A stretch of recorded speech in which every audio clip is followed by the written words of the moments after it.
刘氏一族即日起流放东海。那可是有去无回的荒岛啊！我不要去荒岛！我靠，东海荒岛，这哪里是流放，这简直就是去旅游啊！老子上一世在海边长大的，那里物产丰富，而且我还是个高材生，掌握现代科技，这真是天助我也！景儿，你这是怎么了？哟，都被流放了，刘大公子竟然还能笑得出来！来人啊，把他们给我押下去，立刻送走！这荒岛十分凶险，我等返回交差，你们自生自灭吧。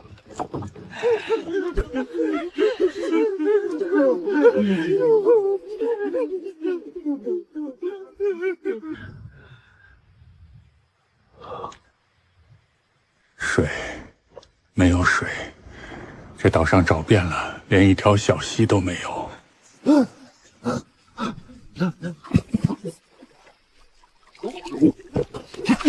景帝，你干什么？让我喝，我快渴死了！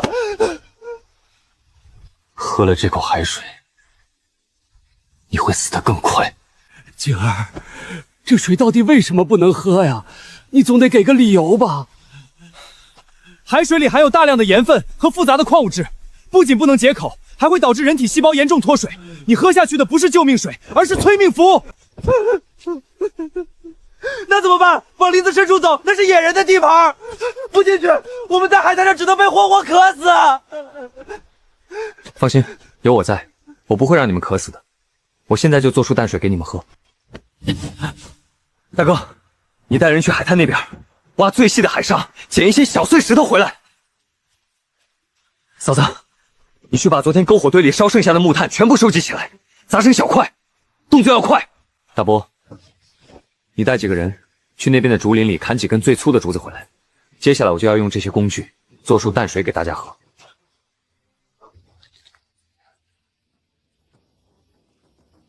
快，都按景说的做。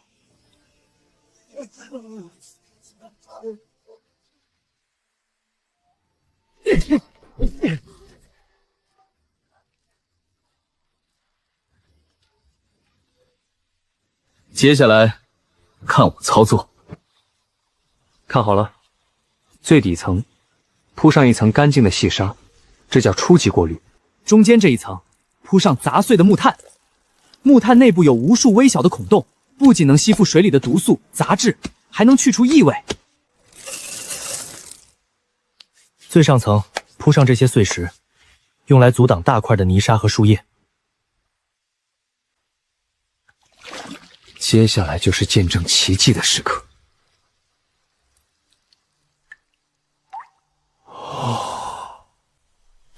这水真的变清了。大伯，你们尝尝。是淡水，真的是淡水，而且还是甜的。景帝，你这是使了什么仙法？泥水竟然变成了甘泉！我们有救了，我们刘家有救了！朝廷不要我们，我们自己活。他们以为这是绝地，那我就在这绝地之上，造一座比大钱还要繁华的城寨。这声音好像是岛上那些嗜血的原始野人，他们发现我们了。这里是巨石部落的领地，你们是入侵者，交出你们刚才喝的那种没有毒的水，不然就把你们抓回部落。来的正好，正愁没人给我当免费劳动力呢，这就送上门来了。野人，真的是野人！景帝，他们手里有石斧，我们只有50个老弱病残，打不过呀！水可以给你们，但我想知道，在这座连淡水都稀缺的荒岛上，你们巨石部落凭什么称王？凭力量！在这座岛上没有力量，连海里的鱼都抓不到。巨石部落的勇士力大无穷，你们这些瘦弱的外来人只能服从。首领，如果我能在力量上赢过你们部落最强的勇士，巨石部落以后就得听我调遣。如果我输了，这神奇的净水之法我双手奉上，我们全族给你们干活，敢不敢赌？瘦弱的外来人，你要挑战我？好，那边有一块海神石，重达1000斤，部落里除了我，没人能撼动它分毫。你若能把它举起来，巨石部落就认你做首领。起！首领无敌，首领无敌！该你了，外来人。完了，这石头少说有800斤重，10个壮汉也抬不起来呀！景儿，咱们还是认输吧，好汉不吃眼前亏。堂兄，把我刚才让你找的结实藤蔓拿过来，还有刚才做滤水器剩下的竹竿。你到底要干什么？不搬石头，弄这些藤蔓做什么？只有没开化的原始人才会用蛮力去搬石头。今天，我就给你们上一堂基础物理课。外来人在做什么？这海神石是不可能被树藤拉起来的。搞定了，这叫滑轮组。在物理学中，动滑轮可以省1半的力气。我加了3组滑轮，也就是说，这1000斤重的石头，我现在只需要用不到200斤的力气就能拉动。哼，装神弄鬼！看好了，起，起！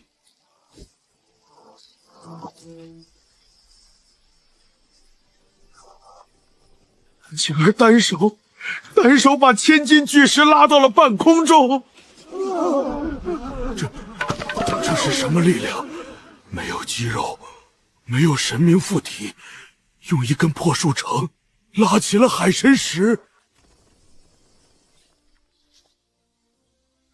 怎么样，服了吗？巨石部落，愿赌服输。您拥比海神更可怕的智慧。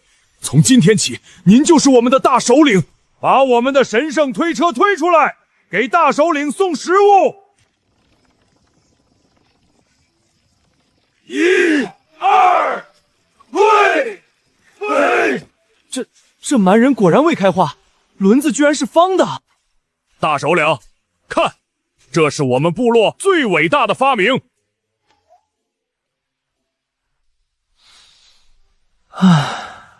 你们平时就是这么运东西的？对，虽然需要10个最强壮的勇士才能推动，但整体来说十分方便。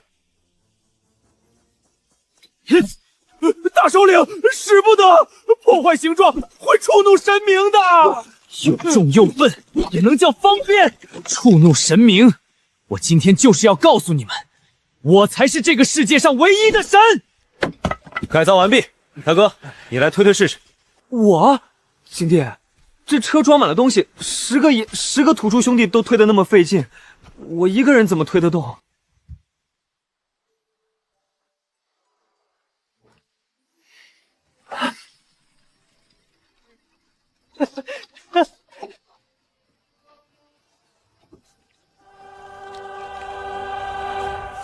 没想到这位兄弟也如此神力，一根手指头就推走了。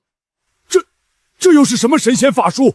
从今天起，这座岛不再有什么神明，我会带领你们走向更高的文明，效率至上的文明。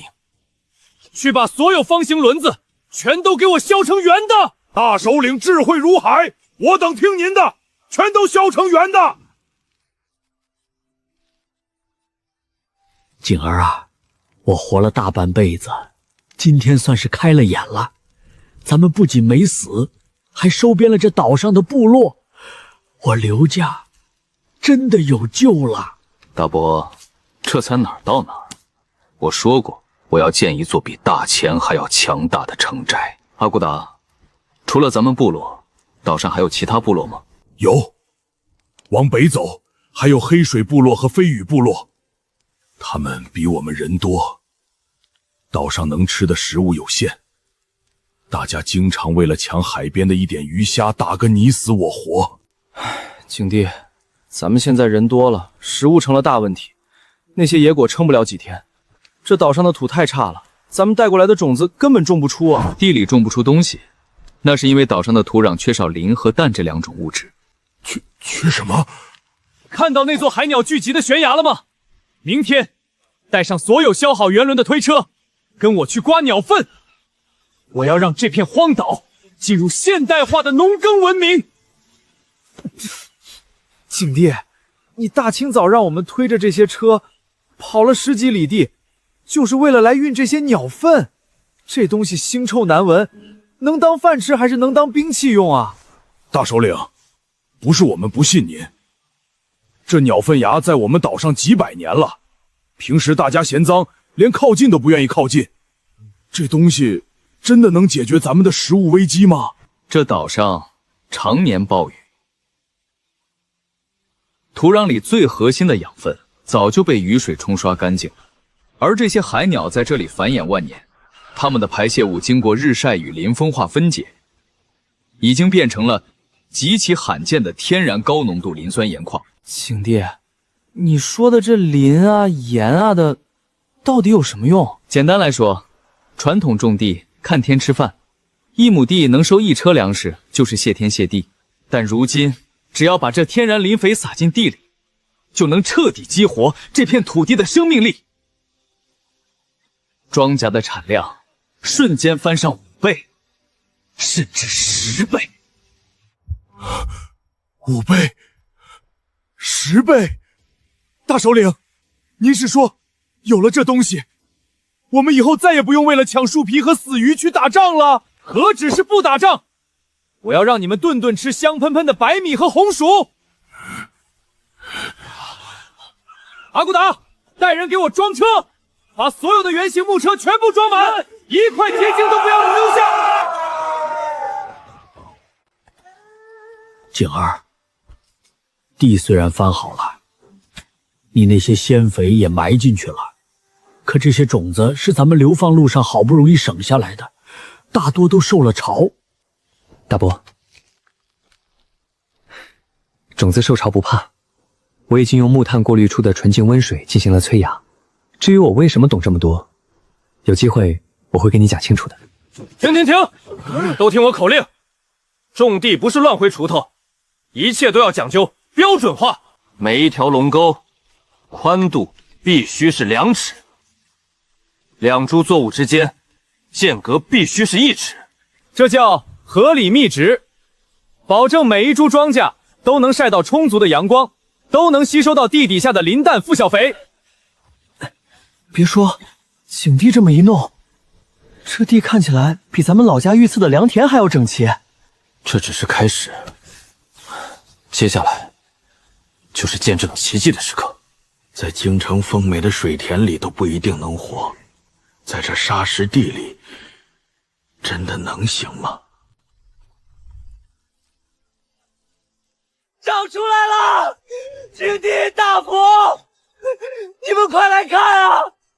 长出来了！7天，仅仅7天啊！在京城，水稻发芽少说要10几天，这里的苗怎么长得这么快？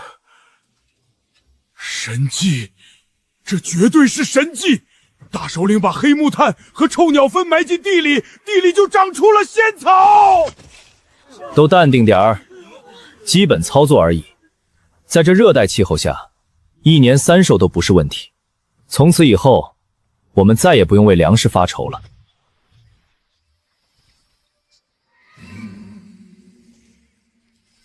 谁？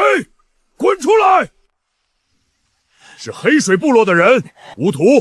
你鬼鬼祟祟的带人偷看我们的先田做什么？想打仗吗？阿骨达，我们不是来打仗的，我们部落已经3天没找到吃的了。孩子都在啃树皮，我们闻到了你们这里有干净水的味道，还看到你们这里有这么多绿油油的仙草。尊贵的大首领，求求您给点吃的吧，我愿意用我们黑水部族所有的猎场和山头跟你们换。景儿，你看这……景帝，咱们自己的粮食也才刚种下去，虽然长得快，但现在收容他们，会不会是个负担？乌图首领，拿好你的武器。我刘景这里不接受交换，更不需要奴隶。那您是要赶我们走吗？不，我是想给你们黑水部做一个选择，要么饿死，要么加入我的麾下，听从我的号令。看到这些庄稼了吗？只要你们加入，我会让你和你的族人生生世世再也不受饥饿之苦。你愿意吗？黑水部落上下200口，愿意追随大首领，永世效忠。很好，3个部落我已经收编了2个，剩下的飞羽部落应该也快按耐不住了吧？粮食危机解决了，人口突破到了300人，接下来原始的木器和石器该淘汰了。岛上的铁矿丰富，是时候建造第1座现代熔炉了。我的钢铁洪流即将诞生。景帝，这双动式风箱真绝了，推过去进气，拉过来还进气，风力比大前铁匠铺用的单向风箱足足大了1倍。不过咱们费了这么大劲，盖了这么大一个泥窑子，真能把石头变成铁？大哥，这不是普通的泥窑，这是现代冶金学的核心高炉，里面的温度最高可达2000多度。2000多度，大族长，那岂不是连石头都能烧成水？没错，就是要让铁矿石在高温下融化成铁水。有了铁水，我们就可以打造出各种形状的器具，强大程度足以颠覆这个时代。阿骨党、吴图，听我口令，开始封炉，1层木炭，1层铁矿石，交替中天。遵命，大首领。首领，巨石部落和黑水部落全疯了，他们竟然尊奉一个外来人为大首领。你看那个冒着黑烟的巨大怪物，里面还烧着熊熊烈火，这难道是某种邪恶的巫术？大长老，我觉得那不是什么巫术。巨石和黑水的人最近推的那种车子，轮子全部变成了圆形，运送货物的速度快得惊人。还有他们田里的那些仙草，这个外来人拥有超乎我们想象的智慧。首领，咱们部落也快撑不下去了。今年的风暴来得早，海里的鱼群都游走了，果子也摘光了，再没有食物，寨子里的孩子们熬不过这个月呀。实在不行，我们也去投奔这位大首领算了。我飞羽部落是丛林的骄傲，百步穿杨，怎能轻易向一个外来人低头？除非他能证明他的智慧比我手上这把猎弓更强大。走，过去看看，但别动手，看看他到底在玩什么把戏。景帝，温度够了，里面已经烧得发白了。好，全员退后，准备出炉。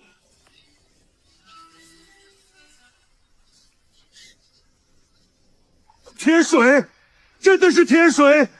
天哪，老夫活了半辈子，在京城也见过工匠冶铁，可何曾见过如此如江河般奔涌的铁水呀！你真的是奇才，不，你是鲁班在世啊！别愣着，快把铁水引到炒钢池里，加大风门，往铁水里撒石灰石，给我用力搅拌。搅拌可以让铁水中的碳与空气中的氧结合，形成气体飘走，这样就能降低铁水中的含碳量。只要含碳量降到合适的程度，生铁就会变成韧性极强的钢。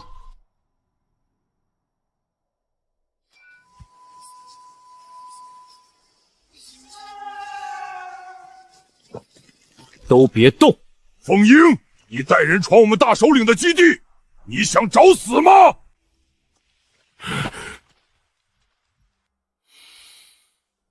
外来的大首领，我风鹰无意与你为敌，但我飞羽部落为了生存，需要食物和水源。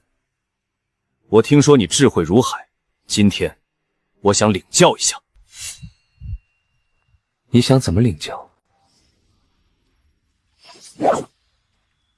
这是我们飞羽部落世代相传的黑曜石神刃，无坚不摧，能轻易切断兽皮和硬木。如果你手里那个用火烧出来的铁器能挡住我这一刃，我飞羽部落300口甘愿臣服，奉你为主。金帝，黑曜石确实锋利异常，咱们这刚打出来的钢刀连磨都没磨，能行吗？黑曜石，说到底不过是天然的火山玻璃结晶，分子结构松散，硬度虽高，但却很脆。风鹰首领，不用你来砍我，把你的神刃放在那块生铁砧板上，我只出一刀。好，我倒要看看你这个外来人的铁怎么断我的神刃。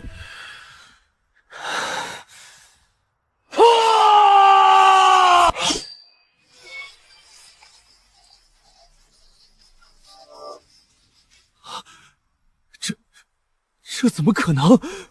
大首领威武！大首领无敌！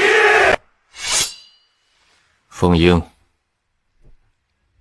现在知道什么叫力量了吗？你的石器时代结束了。飞羽部落心服口服，大首领的智慧超越神明。从今往后，飞羽部落300弓箭手任凭大首领差遣，如有背叛，万箭穿心。姐儿，如今3个部落尽数归顺，咱们的总人口已经突破了600大关，农田在鲜肥的滋养下，过几天就能收割了。现在又有了高炉和钢铁，咱们刘家真的在这荒岛上扎下根了。大伯，人口多了，需要的资源就更多，而且咱们在岛上这么大的动静，瞒不了多久的。不好了，我的暗哨在东边海域发现有10几艘挂着骷髅黄旗的巨大战船，正借着夜色气势汹汹地朝着我们的岛屿包围过来。挂着黄旗，难道是东海霸主黄胡子海盗团？他们有上千号穷凶极恶的歹徒，专门杀人越货，一定是冲着我们的干净水和粮食来的。这群畜生，他们手里的刀剑都是从大前官兵那里抢来的精铁武器，咱们现在的钢刀还没大规模装备，人数也处于劣势，这可怎么办？海盗来得正好，我的高炉刚出了最好的钢材，火药也已经配置完成。黄胡子，你以为你面对的是一群流放的犯人和原始人吗？时代变了，老子要在沙滩上把你们全团超度。金帝，你打造的这些指头大小的空心铁管，里面还塞了黑面面，这到底是什么东西啊？这可不是普通的黑面面，这叫火药。大前朝的铁制大刀，在这玩意儿面前，不过是一堆破铜烂铁。这东西真能挡住黄胡子海贼团的大刀吗？别说是大刀，就算是3层玄铁重铠，也能瞬间击穿。大首领，这兵器没有刀刃，也没有弓弦，它到底该怎么用？黄胡子的战船已经靠岸了，兄弟们在沙滩列阵，心里都毛得慌啊！怎么用？风鹰，今天老子就教你一句话，在绝对的科技代差面前，人数和武力一文不值。拿好这个，大伯和女眷们留守基地，阿骨打乌土，带上所有建好的战士，跟我去沙滩迎客。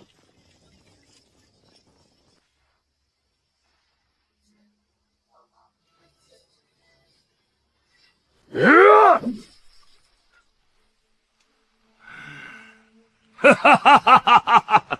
老子还以为这岛上是什么厉害人物呢，闹了半天是一群大前朝不要的流放软蛋，加上几百个连裤子都穿不上的野人。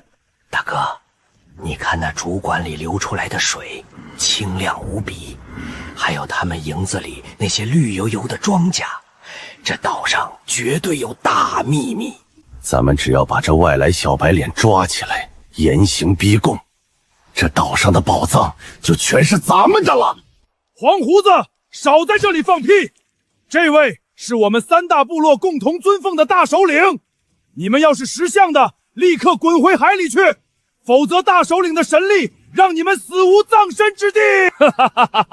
神力？阿骨打，你是吃鸟粪吃坏了脑子吧？老子手下上千兄弟，个个都是刀口舔血的狠家伙，手里拿的都是大钱金铁刀。老子数到3，那个叫刘景的小白脸给老子自己走出来，否则老子今天就把这沙滩染成红色的！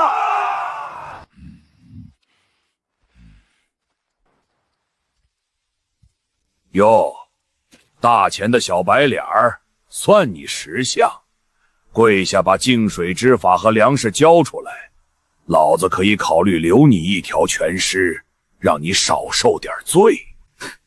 黄胡子是吧？东海霸主，我有个问题想请教你。死到临头，你哪来那么多废话？想问什么赶快问，老子的刀可不长眼。我想问的是，现在如果有一样东西，快到肉眼看不见，快到能瞬间跨越30步的距离，你挡得住吗？切，狂妄！大钱第一刀客也不敢说能在30步外瞬间秒了我大哥，你小子这是吓傻了吧？老子看你是诚心找死！二当家，上去把他给我废了！小白脸儿，看老子今天挑断你的手脚筋！大首领小心！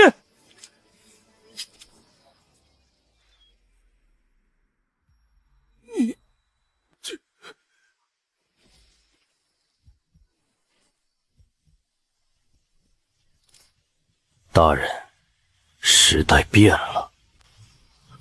老二，这是什么妖法？你用了什么暗器？暗器？黄胡子，今天我就给你上一课。我手上这个东西叫手枪，30步内，他比大钱第一刀客的刀还要快上100倍。现在，轮到你了。你别乱来！我手下有上千号兄弟，你就算能杀一个，你能把我们全杀光吗？兄弟们，给我一起上，杀了他者赏金万两！全杀了！黄胡子，你回头看看你的战船。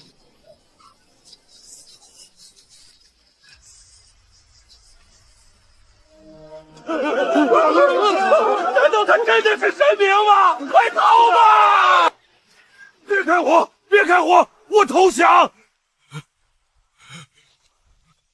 黄胡子海盗团全员投降！投降，很好。黄胡子送来的这10几艘大钱战船，正好补齐了我没有远航能力的短板。阿骨达、乌图，把这些海盗全部缴械，战船全部没收。从今天起，这些战船就是我们钢铁舰队的雏形。跟着我刘景混，保证你们3天吃9顿。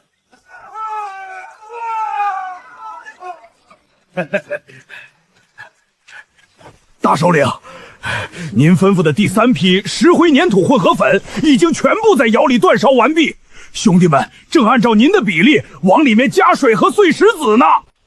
黄胡子，干得不错。这几个月，你和你手下的兄弟没喊过一声苦，算个爷们儿。大首领，您这就折善我了。以前我们在海上拼命，抢来的银子连顿安稳饭都吃不上。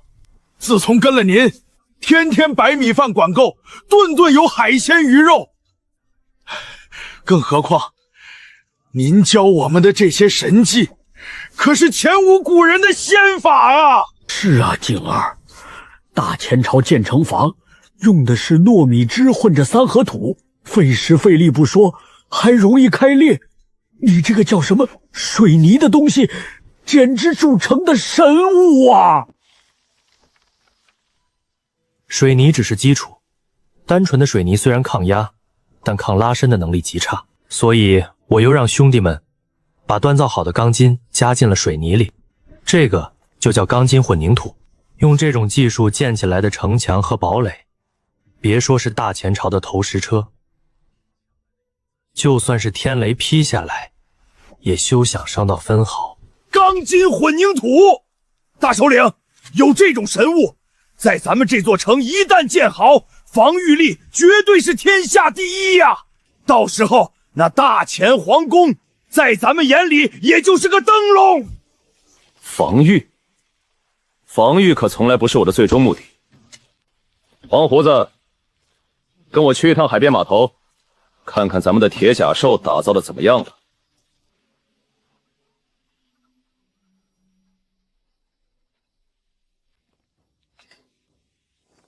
报告大首领，第一艘装甲实验舰破浪号已完成全面改装，请您指示。好，装甲铺设的很完美，有这层钢板在，大潜水时那些破木头船撞过来，只会把自己撞得粉碎。大首领，这铁管子比您当初在沙滩上用的手枪大的太多了，这玩意儿的威力得老大了吧？这叫后膛炮。大前朝的神机营还在用从前面塞火药的前膛炮，打得不准不说，装填还慢得要死。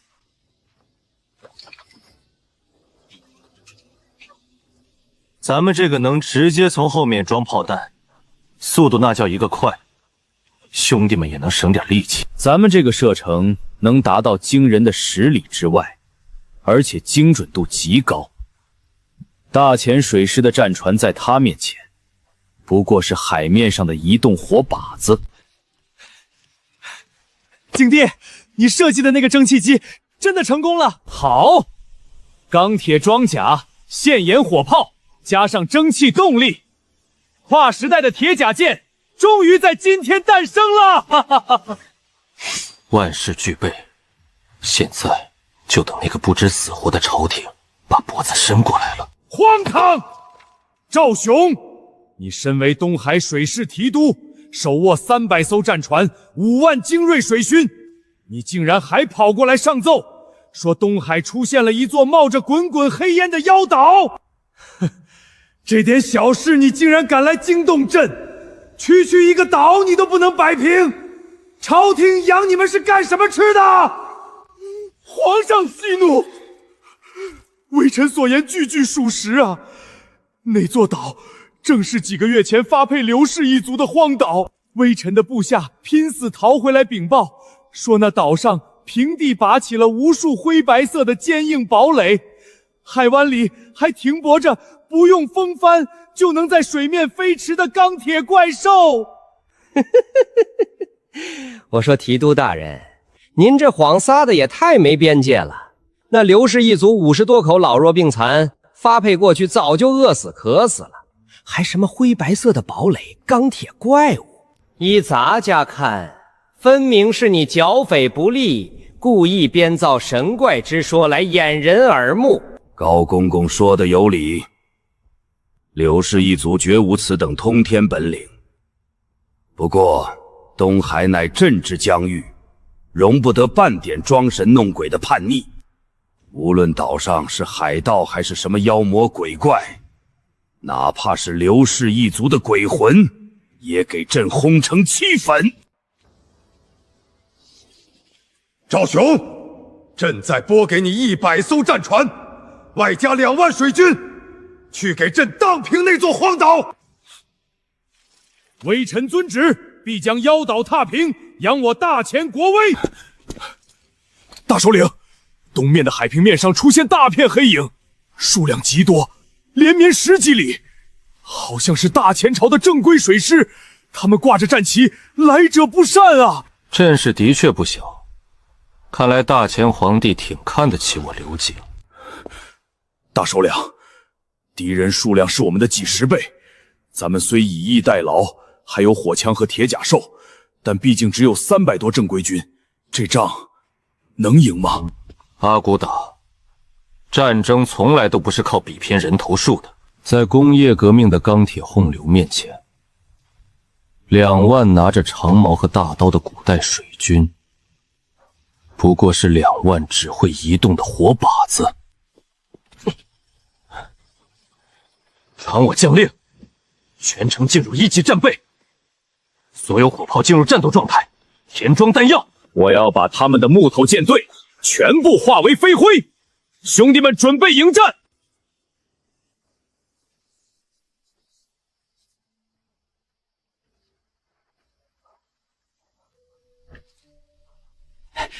提督大人，您看，那岛上竟然升起了黑烟，还传出阵阵怪响。依末将看，肯定是黄胡子海盗，或者是刘家那些流放犯，在烧树枝、虚张声势呢。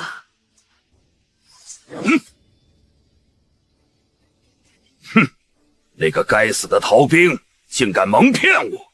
那里有什么铁甲怪兽？还说什么不用风帆，速度极快，简直是无稽之谈！在这东海之上，除了我赵雄水师，谁敢称雄？传本将令，全军满帆前进，弓弩手准备火箭，抛石机擦上火油。等靠近那座岛500米，就给本将放火烧岛，寸草不留。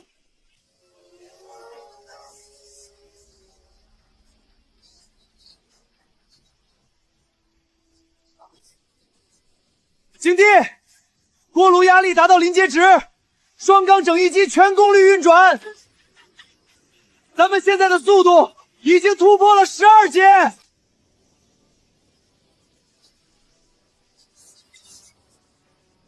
大首领，没有风，我们竟然在逆风行驶，而且比飞鸟还要快。这铁甲兽果然厉害啊！传令全舰，无需摆出防守阵型，给我笔直的冲进他们的舰阵。今天我要给朝廷上一课。提督大人，那是什么东西？通体漆黑，没有风帆，却冒着白烟。他在逆风朝着我们冲过来，速度太快了！工业革命，这就是科技的力量。慌什么？不过是虚张声势罢了。况且他只有1艘船，我们有100艘。准备投石车，给我瞄准那个铁王八，狠狠的砸！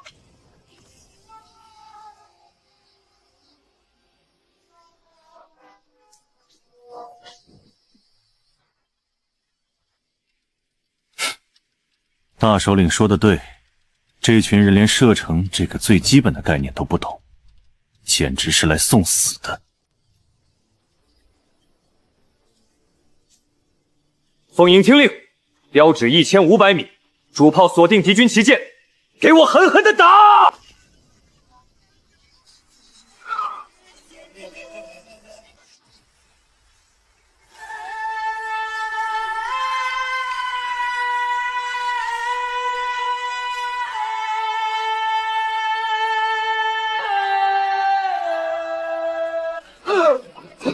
天法，这是天法！一击，只用了1击，就把我们的战船打没了。提督大人，那是妖法，我们打不过。这怎么可能？隔着1里多地，这是什么兵器？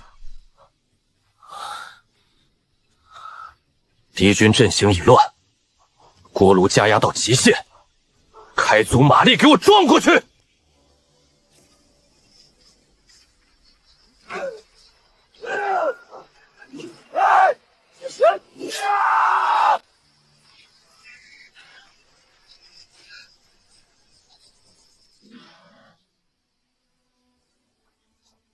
败了，我的2万精锐水军竟然败在了1艘船的手里。刘景，你赢了，要杀要剐，悉听尊便。只求你给我个痛快，莫要折辱于我。赵雄，我不会杀你，我也不会杀你的手下。我的钢铁之城正在扩建，需要大量的人手。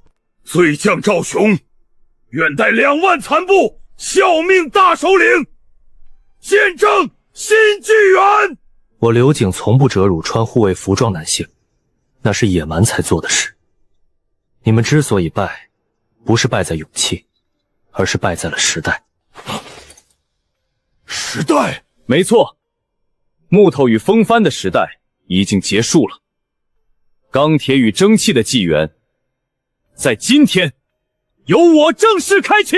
2万劳动力到手，接下来把岛上的煤炭全部开采出来，造火车，建兵工厂。大前皇帝，等我的钢铁舰队扩建完毕，就是我刘景重塑江山之日。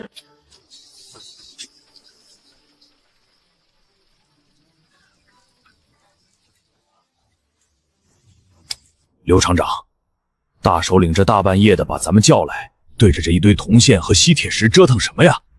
咱们的水泥城墙都已经建到3丈高了，难道大首领又要造什么新式火炮？不，赵将军，景帝说，火炮只能摧毁敌人的肉体，而今天晚上我们要造的东西，将彻底摧毁几千年来人类对黑夜的恐惧。赵将军，你们知道雷雨天劈碎大树的闪电是什么吗？回大首领，那是天庭的雷公电女在施展神威。错，那是电。而今天，我要把9天之上的雷电徒手抓下来，装进这个玻璃罐子里，发光了。没有油脂，没有燃烧，一块玻璃罐子竟然发出了比正午太阳还要刺眼的光。大首领，您把太阳装进去了。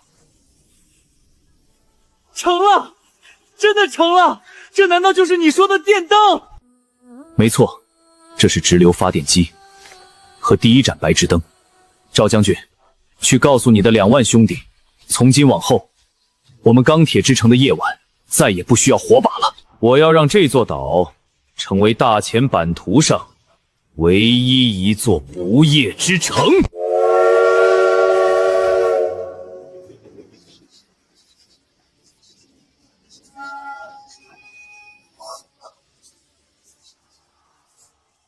干得漂亮，兄弟们，加把劲儿！大首领说了，今天工程进度达标，晚上食堂加餐，每人半斤红烧海鱼，大白馒头管够。将军，说句大逆不道的话，以前咱们在大前当差，吃的是掺着沙子的糙米，还要被上面克扣军饷。现在在这儿当俘虏，不仅顿顿吃肉，大首领还教我们认字，这哪里是什么的妖岛，这简直就是世外桃源啊！就算现在大前皇帝下旨让我回去，我都不走了。荒唐，荒谬至极！2万水师主力，100艘精锐战船，不到半日的时间，全军覆没，连赵雄都临阵倒戈了。皇上，刚回来的士兵说，他们根本没有靠近那座岛。海面上突然冲出来一艘不用风帆的铁甲怪船，发射了一种能开山裂石的天雷火气，我们的楼船挨着就碎，擦着就沉啊！皇上，那刘景绝对是掌握了某种灭世的妖法。朕乃天子，受命于天，这天下岂有朕灭不了的妖法？刘景这个乱臣贼子，他在岛上修筑城池，收编海盗和叛军，这是要造朕的反，要断我大前的江山社稷啊！传朕的虎符密令，立刻调集京师神骑营5万火枪军，再撤掉北方边关的铁浮屠重装骑兵10万，15万倾国之兵由高公公亲自挂帅，哪怕是填海，也要把那座岛给朕踏平！微臣遵旨，定当提刘景项上人头来见吾皇。大首领，按哨传军绝密情报，大前皇帝彻底急眼了，抽调了铁浮屠和神机营，号称15万大军正在集结。他们征调了沿海所有的商船和渔船，准备不惜一切代价对我们进行跨海登陆战。大首领，铁浮屠穿着重甲，刀枪不入，神机营大炮数量极多，15万人，一旦让他们登陆沙滩，单靠几百支枪，恐怕也防不住啊！刀枪不入的铁浮屠，数量极多的神机营，好，非常好。大前皇帝终于把最后的家底都亮出来了。赵兄，你以为我们这几个月只造了蒸汽火车和发电机吗？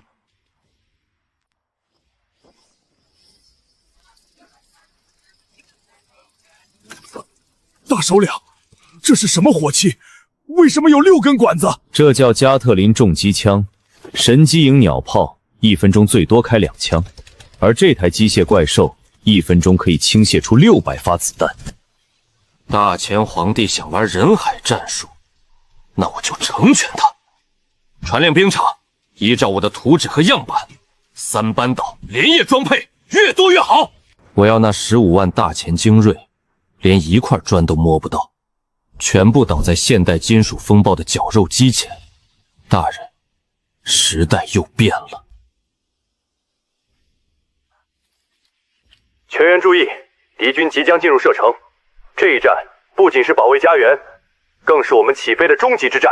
大首领放心，我手下这2万兄弟早已准备就绪。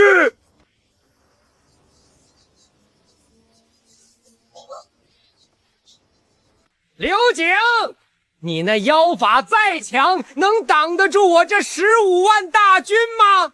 就算是填海，今日也要把你这岛上的奇迹迷桥全部碾碎！全军突击，先登者封万户侯。高公公来得正好。机枪组开火！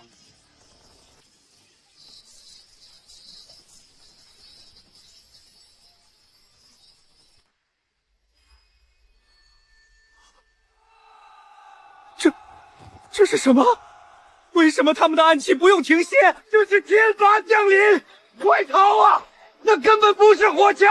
大家快逃啊！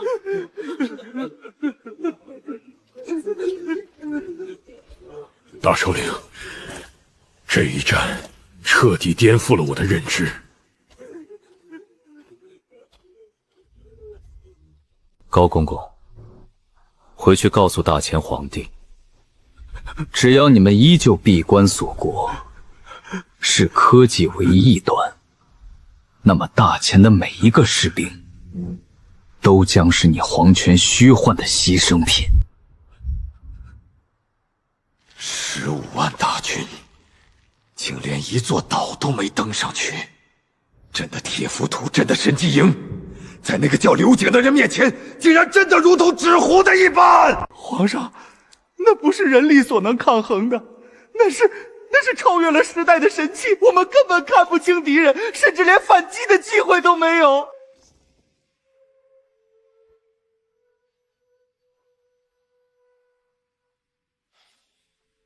大首领，半年前我还在为您担忧，如今再看这满城的铁轨、工厂与电灯，我才知道您说的时代真的来了。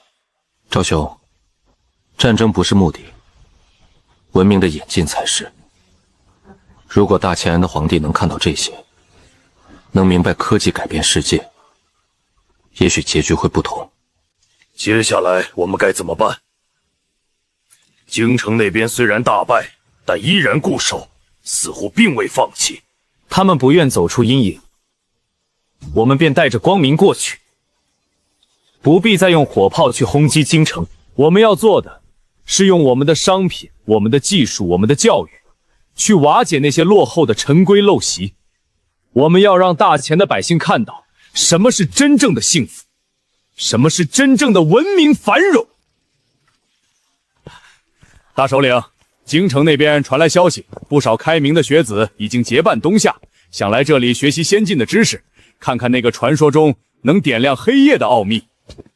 欢迎，知识的大门向所有人敞开。只要心中向往光明，便能照亮整个大地。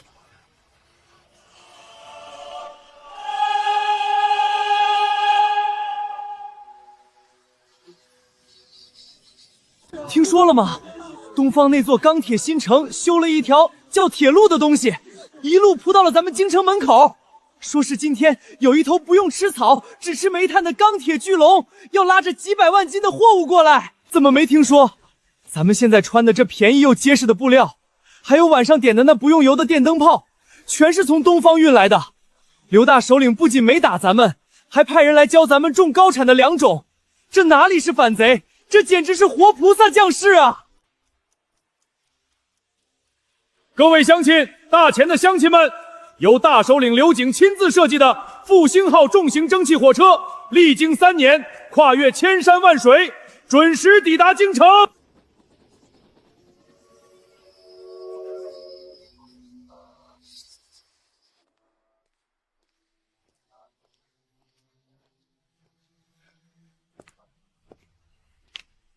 刘景，你赢了。不是赢在兵强马壮，而是赢在了民心，赢在了你所说的那个时代。这3年，朕在深宫里听着外面的变化，东方的铁路修通了，北方的电网架起来了，朕的子民不再挨饿，不再因为一点风寒就丧命。朕这个皇帝似乎已经成了多余的人。陛下，皇权或许会落幕，但文明不会。从今日起，大前迈入新元。刘景，这天下交给你和你的科学了。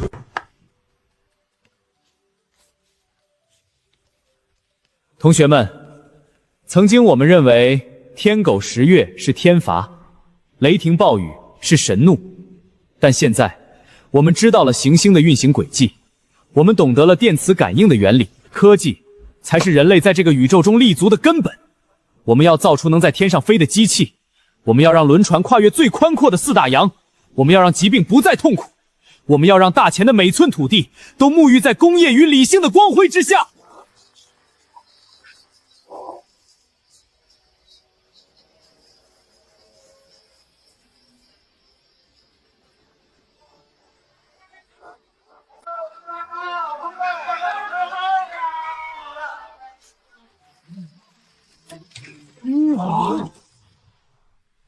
从荒岛流放到工业火种燃遍天下，这一路走来，我没用过1次私刑，没凌辱过1个俘虏，因为我知道，真正的征服不是霸占，而是让落后的文明在先进的文明面前，通过理性的觉醒，实现自我的重塑。